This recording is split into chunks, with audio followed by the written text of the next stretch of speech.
म्हाताऱ्या आईवडिलांची काळजी कशी घ्यावी. प्रत्येक मुलाने एकदा तरी ऐकावा असा व्हिडिओ. लहानपणी आपण पडायचो आणि आई म्हणायची, काही नाही झालं बाळा, उठ, मी आहे ना. आज तीच आई चालताना पडते आणि आपण म्हणतो, जरा सांभाळून चाल ना. लहानपणी बाबा आपल्याला खांद्यावर बसवायचे आणि आज त्यांचे खांदे वाकलेले दिसतात. प्रश्न एकच आहे, ज्यांनी आपल्यासाठी आयुष्य घालवलं त्यांच्यासाठी आपण किती वेळ देतो.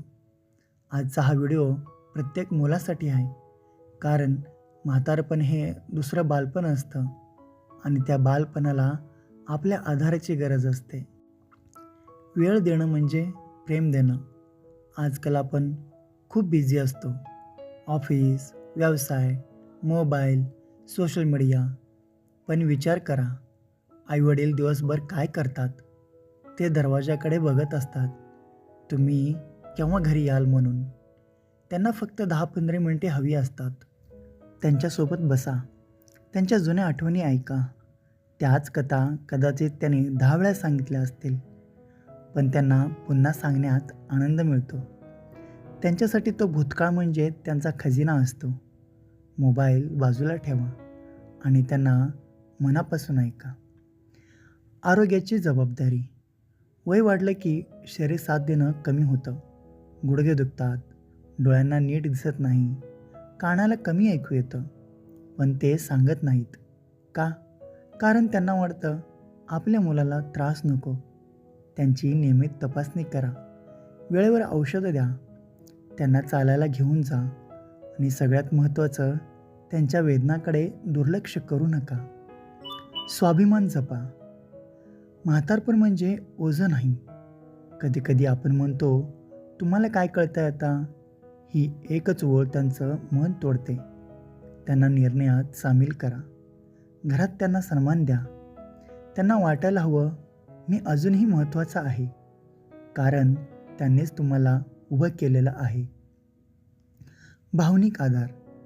म्हातारपणी एकटेपणा खूप त्रास देतो. मित्र कमी होतात, ओळखीचे लोक निघून जातात. अशा वेळी मुलं म्हणजे त्यांचं जग असतं. त्यांच्या मनातल्या भीती समजून घ्या.